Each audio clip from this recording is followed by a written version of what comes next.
first time in U.S. history, a serial killer is scheduled to be released from a Texas prison. There's no doubt in my mind that he's going to resume his career, and that career is randomly killing women. I feel threatened by the fact that he will kill again, for sure. I was scared to death that he was going to get out on the street because nobody's going to know where he is until the bodies start turning up. A clever and elusive serial killer. Coral Eugene Watts, admitted murderer of 13 women, could soon see the light of day. Mentally, you're thinking, Texas isn't going to let a serial killer out of prison. That's not going to happen. Somebody's going to do something. But nobody did.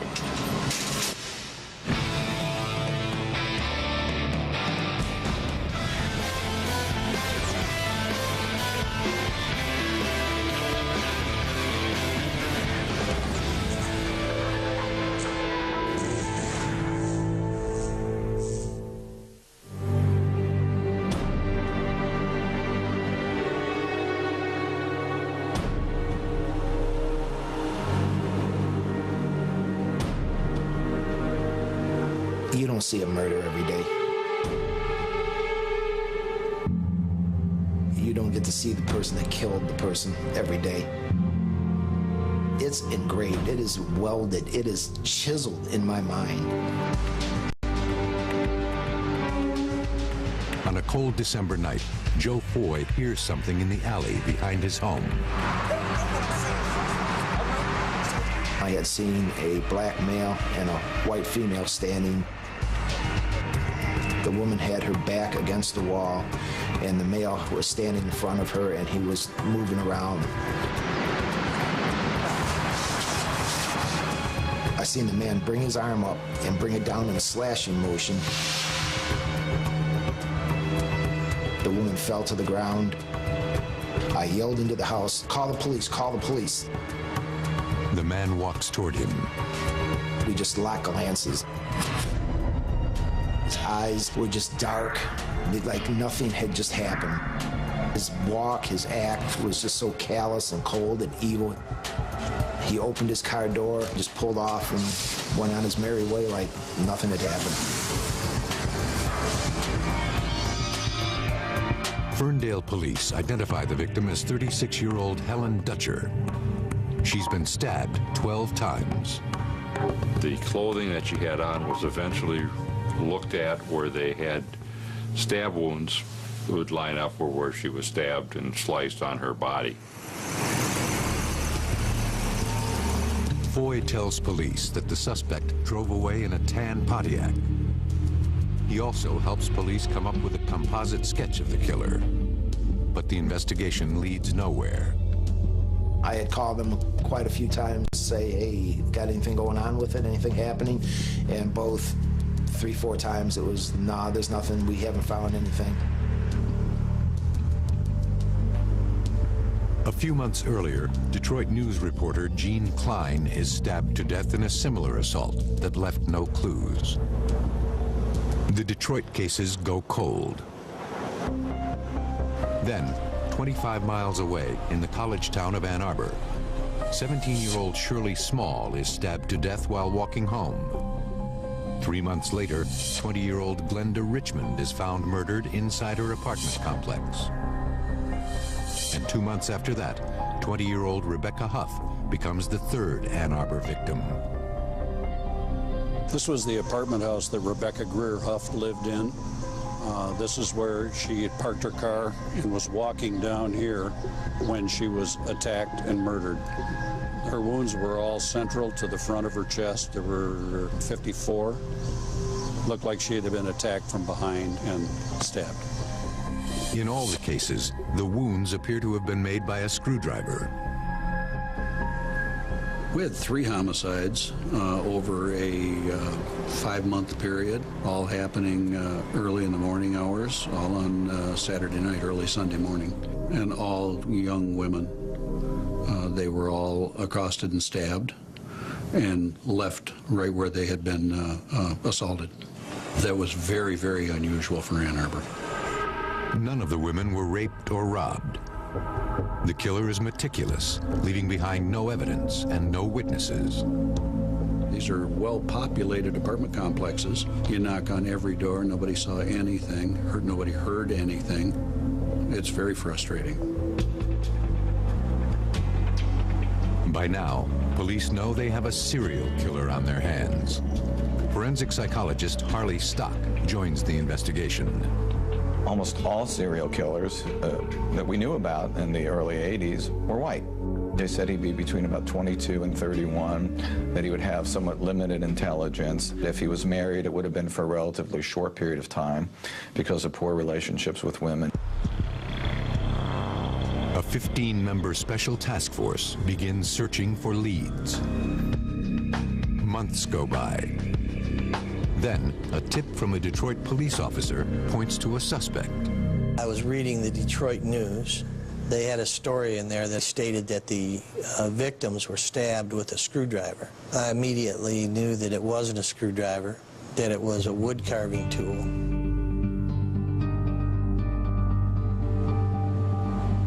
Six years earlier, Arthurs had investigated the stabbing death of Gloria Steele, a 19-year-old student in Kalamazoo, just 90 miles from Ann Arbor. He stabbed Gloria Steele so hard in the chest with this wood carving tool that it embedded in her spine and had to be chiseled out by the medical examiner. The prime suspect was a fellow student named Coral Eugene Watts. At the time, Arthurs searched Watts's home in Detroit. We went to the address, and there were several wood carvings in that home. We did recover some wood carving tools. But there was never enough evidence to arrest Watts. Now, Arthurs is convinced the latest murders are the work of the same man. He contacts Ann Arbor police. At first, they didn't believe me. They didn't think it was him. I continued to call them several times. I spoke with the chief of police first, and then with Paul Bunton.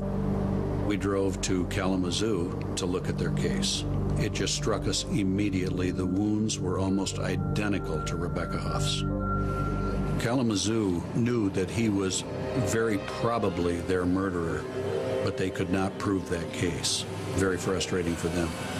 This really struck us as a good suspect, so we started spending all of our time just working on Coral Eugene Watts. The more we worked on him, the better he looked as a suspect.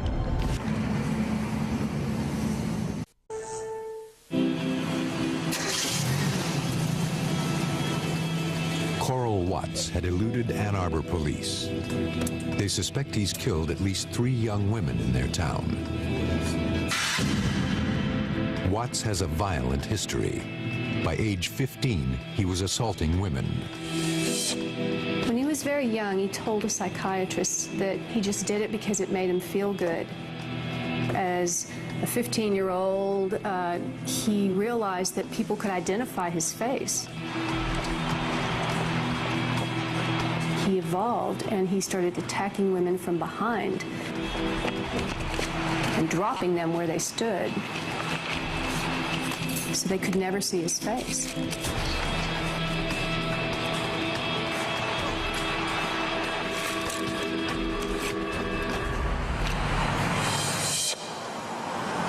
He actually lived in the city of Detroit. We found out where he worked. We found out a whole lot of information. But it was during this heightened investigation where we put out information about his car and everything to all of the officers. We were in the central campus area, 4:40 in the morning. We saw a young woman walking down the street. She was very careful to look about her. It wasn't like she was out just for a casual walk. She appeared to be trying to make herself aware of her surroundings. They see a tan Pontiac driving back and forth. We thought he was stalking her. We knew he was interested in her, at least in our minds. We were sure that he was interested in her. After a few minutes, the woman disappears from the street. But the car keeps prowling. The The supposition was he was hunting and he'd lost sight of his quarry. Police call into dispatch. I heard Don Terry call on the radio with a license number and that the guy looked like he was going to run. He wasn't going to stop. I heard the license number, and I knew that license number right away. It's Coral Watts. Police arrest him for driving with a suspended license and expired plates. This incident was the first time that anybody had been able to place Watts in Ann Arbor, even though he'd been on a suspect list. I knew that this was our guy. I knew very well it was. Okay, what's your date of birth, Coral? What really tipped me off is when I talked to him, he was very cordial. I sat in the interview room with him, talked with him. He told me where he was going. As soon as I got crime specific, he immediately said, I want to see an attorney. He was released. We didn't have enough to hold him. We did search his car, and we took some evidence out of his car. Nothing that proved to be evidence from our victim. But Ann Arbor police keep Watts in their sights around the clock. I worked midnight shift on the surveillance. He didn't move a lot on midnights, but we got a search warrant for a tracking device for his car. He was very difficult to follow. He didn't do anything at all while we were following him. With nowhere else to turn, I know you did it. Bunton brings Watts in for questioning and tries to get him to crack. Man, I didn't do nothing. I spent several hours in a room with him, talking with him, trying to get him to confess. And he continued to talk to me. And that was very surprising to me. At one point, told him, Coral, I even know how you did it. And I put my arm around his neck. And I held him, and then I simulated the stabbing. And I says, you did it just like this, Coral, just like this. He kind of went limp in my hands, you know, and he looked like he was going to cry even. And that's when he said he wanted to talk to his mother. After that, Watts refuses to talk, and Bunton has no choice but to let him go. But even after the surveillance is officially called off, the detective won't give up. I would wake up at 3 or 4 o'clock in the morning and get dressed, strap my gun on, and go out and get in the car and drive. Just look around. You can't help but to get obsessed. You have 3 dead young ladies. These kind of murderers often think they're smarter than the police, and they play cat and mouse games. He left very few clues, which shows that he was very organized. He approached the task in a logical and coherent fashion, and so we had to convince him that the game was up. We knew where he went. He kind of lived a routine life, and I was already be there. When he'd go to the grocery store, I would be coming out as he walked in, and I'd say hi to him. When he went to school, I'd be in the parking lot. He was going to diesel mechanic school. We wanted Watts to know that we knew, and we wanted to flush him out, make him careless, or in this case, make him paranoid. He was in Ann Arbor, and he was at the county building, the courthouse. He was on the telephone when I saw him, and I walked up to him and said, hi, Coral, can we go back to the office and talk? And he dropped the telephone and ran. If he thought he was being watched all the time, he wouldn't be out killing people.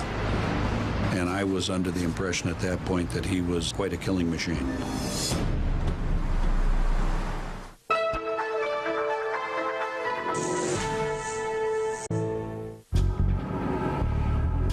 Detective Paul Bunton has been trailing Coral Watts for months.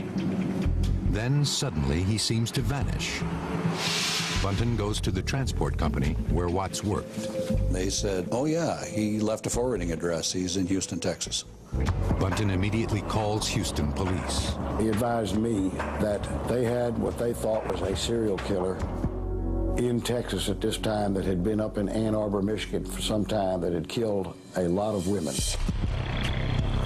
He explained to me what his MO or method of operation was up there, methods of surveillance that they had used to attempt to catch him. He also explained that he rarely, if ever, left any kind of evidence at these scenes.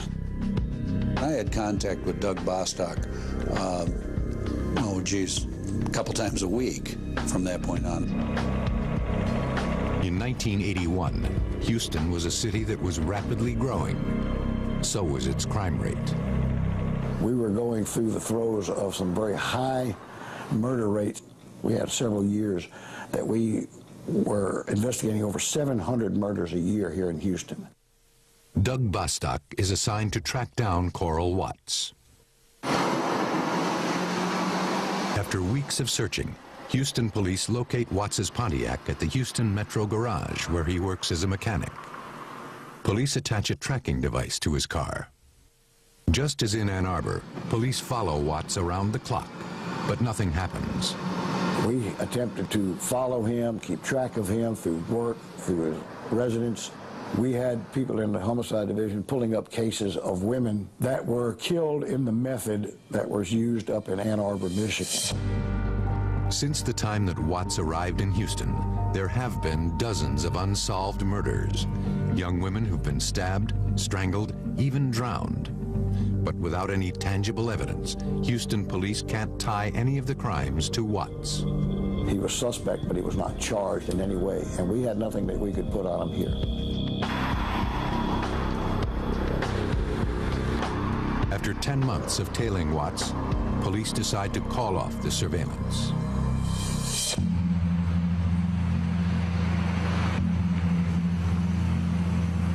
With the heat off his back, the serial killer goes on the prowl again. I was just driving to my apartment. I wanted to go home and either have breakfast with Melinda or take a nap, whatever we chose to do before we went to church that morning. You had to go inside the courtyard to go to the stairway, and somebody came up behind me and grabbed my throat really, really tight, and it scared me, but I was able to scream a little bit. Then he tightened his hold so much tighter that I just started blacking out immediately. At that time, I just knew I was gonna die. That's the only thing that came across, and I was blacking out. Watts walks upstairs to the apartment with Lori's keys.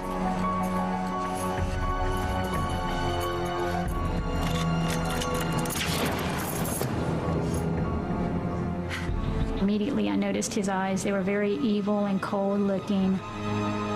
I was in shock. He was in shock. I wasn't expecting to see him. He wasn't expecting to see me.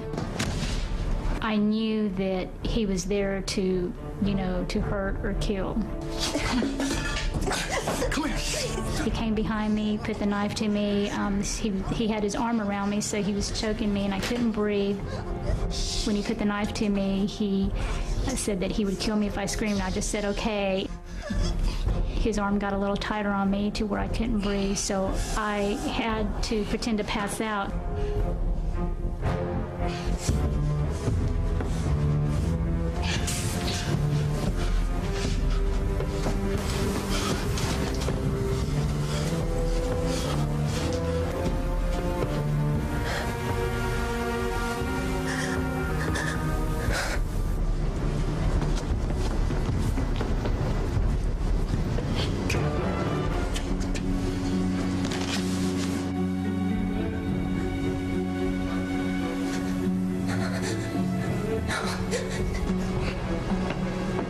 I heard her body hitting the steps as he was dragging her up.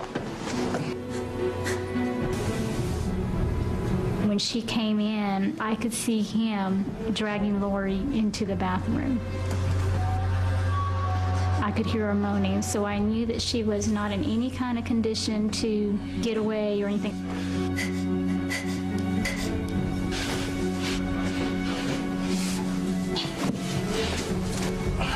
Him grabbing the hangers and taking them apart to tie you up and stuff, he did everything so quick, so I knew that he had done it before.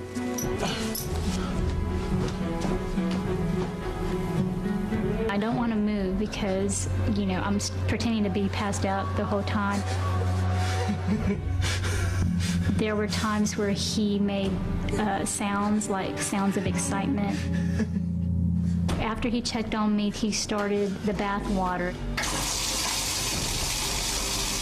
I was thinking If he took me in there was no way that we were going to get out of there alive.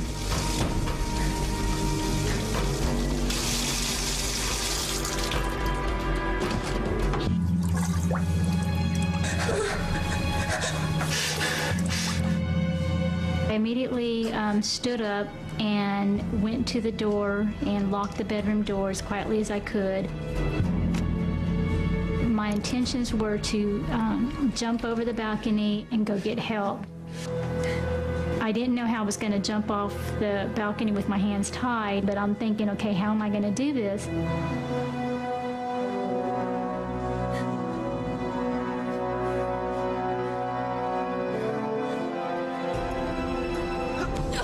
I landed on my knees, thank God, and I ran to the left.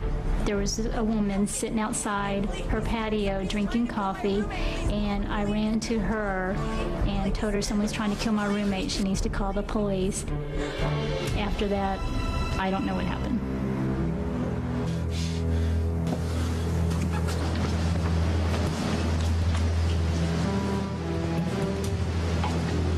Watts tries to flee, but it's too late. Please, do not move. Get your hands up. Put your hands on your head and turn around. Follow my commands. Interlace your fingers. A neighbor finds Lori in the bathtub and resuscitates her. I was so grateful that the girls had survived. Don't think about it. Get down. Do as I say right now. I saw no remorse whatsoever. Not the slightest bit of remorse on what he had done, much less being caught.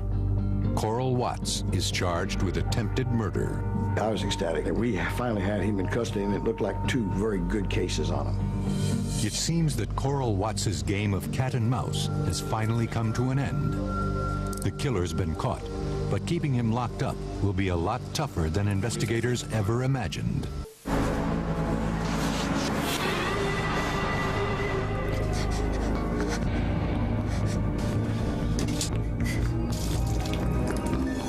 Coral Watts, a 28-year-old bus mechanic, was in court today pleading guilty on an unrelated burglary. Coral Watts's arrest hits the evening news. Detective Bunton flies into Houston to meet with Watts. I said, you know what I'm down here for? I need to talk to you about Ann Arbor's cases. And he says, I'm not going to talk to you. He says, I need to see an attorney.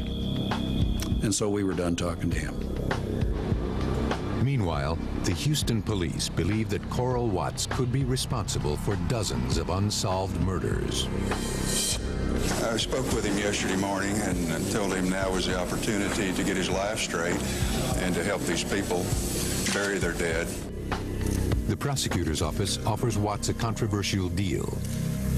In exchange for a guilty plea in the Lori Lister case and a 60-year sentence, Watts will confess to a number of Houston's unsolved murders and be granted immunity for those crimes. I hated to see any deal made on a man who's killed so many people, but we didn't have proof of these deaths. All we had was the two attempted murders. We still had no proof up in Ann Arbor or any other place. I got a call at my home from Doug Bostock again that said, he will confess to your 3 murders if you come down here with a grant of immunity. This was a Sunday, and we all went to the station and met and discussed it, and we all agreed that we weren't going to give a grant of immunity on a homicide case. Police had been told a body was buried along the banks of White Oaks Bayou. With the deal in Houston signed, Watts gives homicide detectives Tom and Jimmy Ladd the first glimpse into his secret life. We never realized that Watts buried any of his victims. So when he gave us the first body that was buried, her name was Suzanne Searles. We went out there, he said, okay, dig right there. And we did, and we excavated her grave. Carrie Mae Jefferson had also disappeared as she was returning home from work. Watts takes the detectives to her gravesite. Generally in this vicinity right here is this side of the bayou, and up from the waters where he had dug the grave for Carrie Jefferson. Coral was very stoic in his demeanor and just pointed out, you know, the area where he thought he buried her. And it's just like we'd talk about how hot the weather was. Investigators press Watts for more information. he started telling us about other cases too, and I think, you know, within about 30 or 45 minutes or so, we had identified 7 or 8 Houston murders that he was talking about, and knew that he had committed because we'd been studying all these cases and had it charted them and everything, and so, you know, we knew he was telling the truth. It's going to be bad. Yeah, we can't speculate on any number, but this has got a bad start. Back at police headquarters, Watts divulges details of more murders. It was amazing how he never got the details of one case mixed up with the other. All right, what time of the day or the night did this one occur where he placed the female in the dumpster? He said, I killed a girl and left her beside a dumpster over, you know, on such and such a street. Of course, as soon as we heard dumpster girl in the street, you know, we knew what case he was talking about.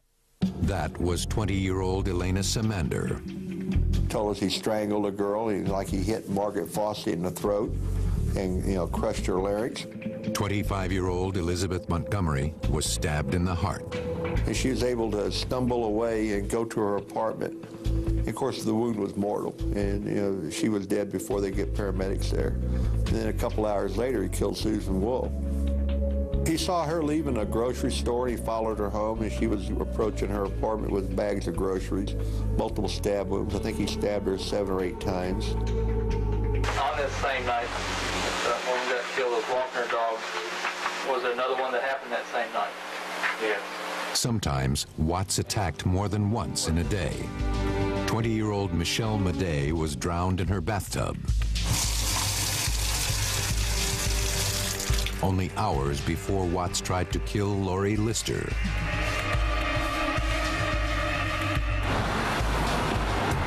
We knew he drove around all night long, every night.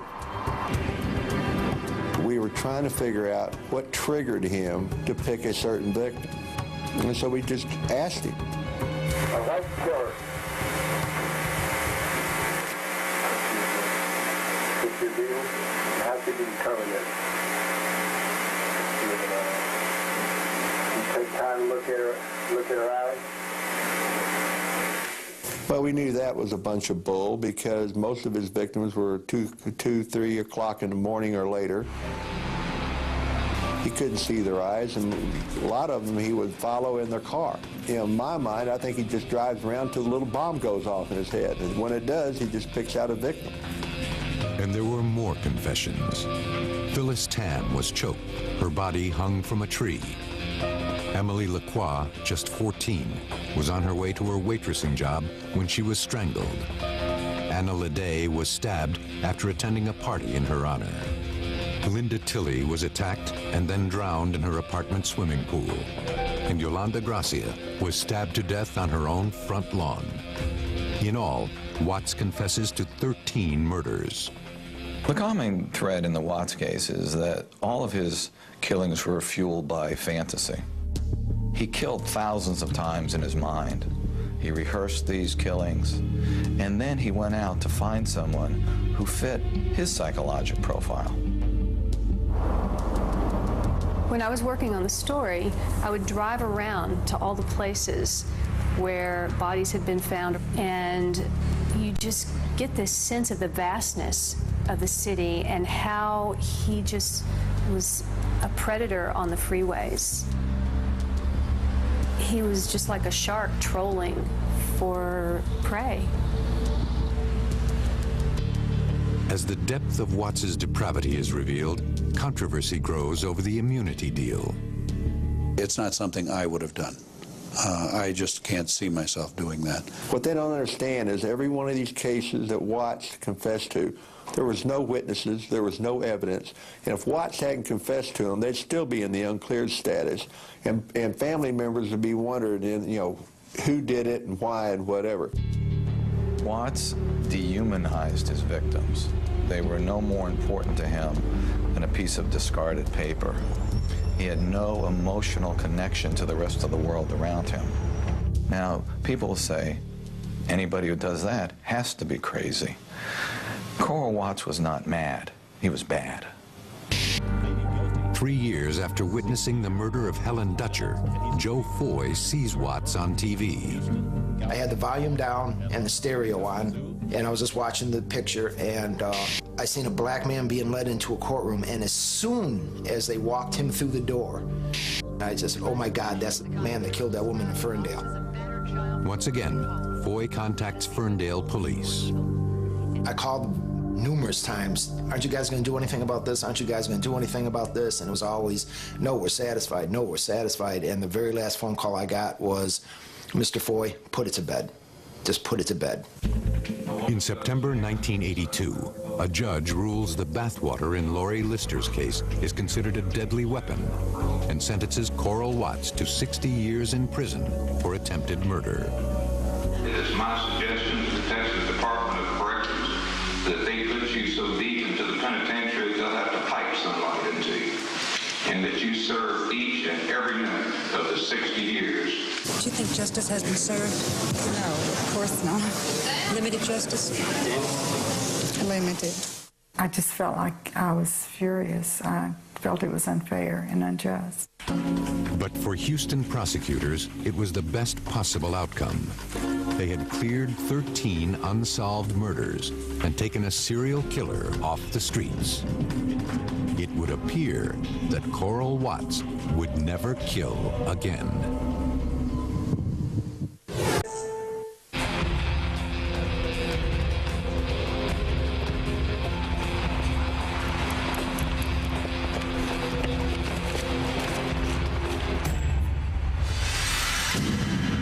After confessing to 13 murders, Coral Watts is sent away to a Texas penitentiary for what seems like a life sentence.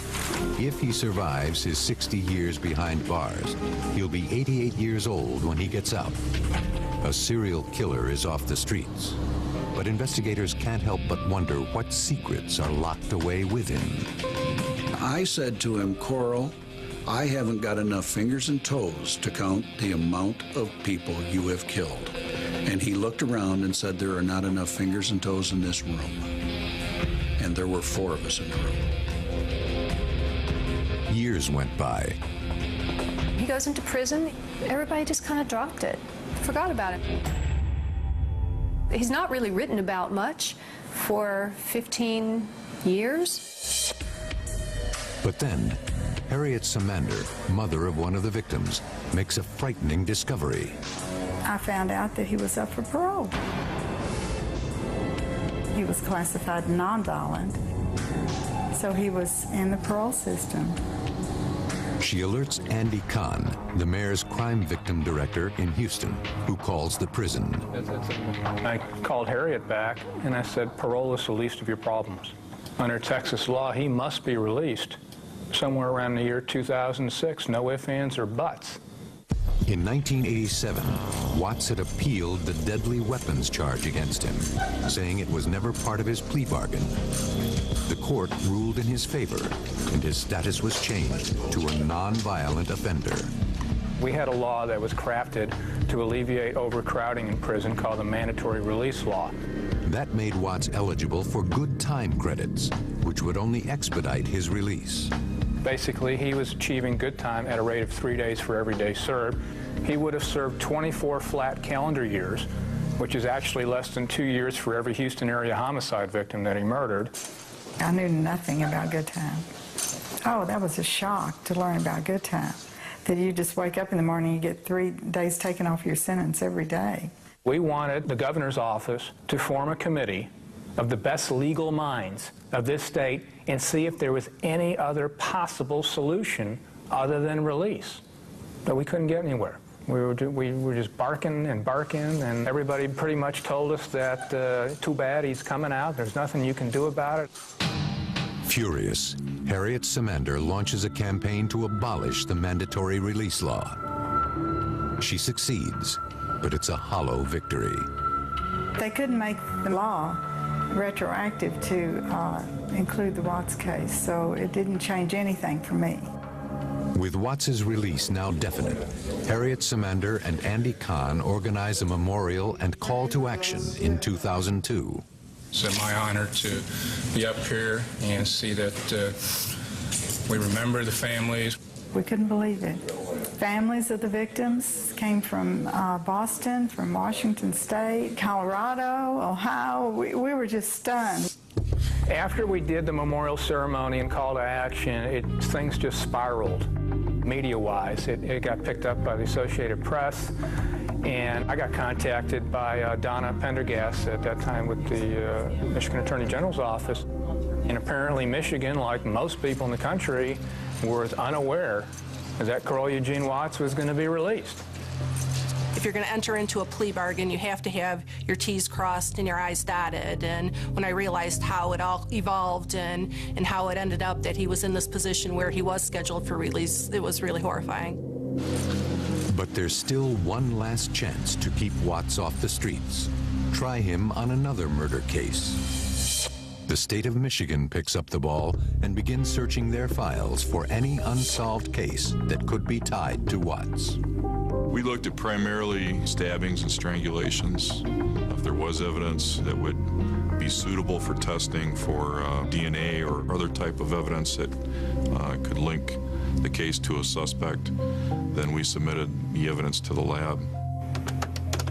We kept getting calls from Texas. Andy Kahn kept calling and saying, have you come up with anything yet? And it was always, we're still looking, Andy, we're still looking. But pressure was building because obviously the release date was getting closer. Then, in January 2004, 2 years before Watts is scheduled to be released, Michigan's Attorney General Mike Cox appeals to the public for any information about Carl Watts' crimes. What we're trying to do here in Michigan is do all we can to make sure that when May 8th, 2006 comes along, that we have a charge to serve him with. Very quickly, where should people call if they have any information they think is relevant? I'm sitting there, you idiots. What about the Ferndale murder? How come you guys aren't calling me on the Ferndale murder? Joe Foy calls the Michigan Attorney General's office. And finally, someone listens to him. He was lucid, he was coherent, and he seemed to know what he was talking about. I called Lieutenant Hanger back immediately and said, he's not a wacko, Bill. I think we've got something here. Foy's testimony and composite sketch are just what the state needs. I'm directing my prosecutors to swear out a warrant this afternoon charging Carl Eugene Watts with premeditated first-degree murder for the brutal killing of Helen Mae Dutcher. No Hollywood writer could have ever dreamed this scenario up. No way in the world. It had to be divine intervention. Somebody was actually out looking for the good guys for once.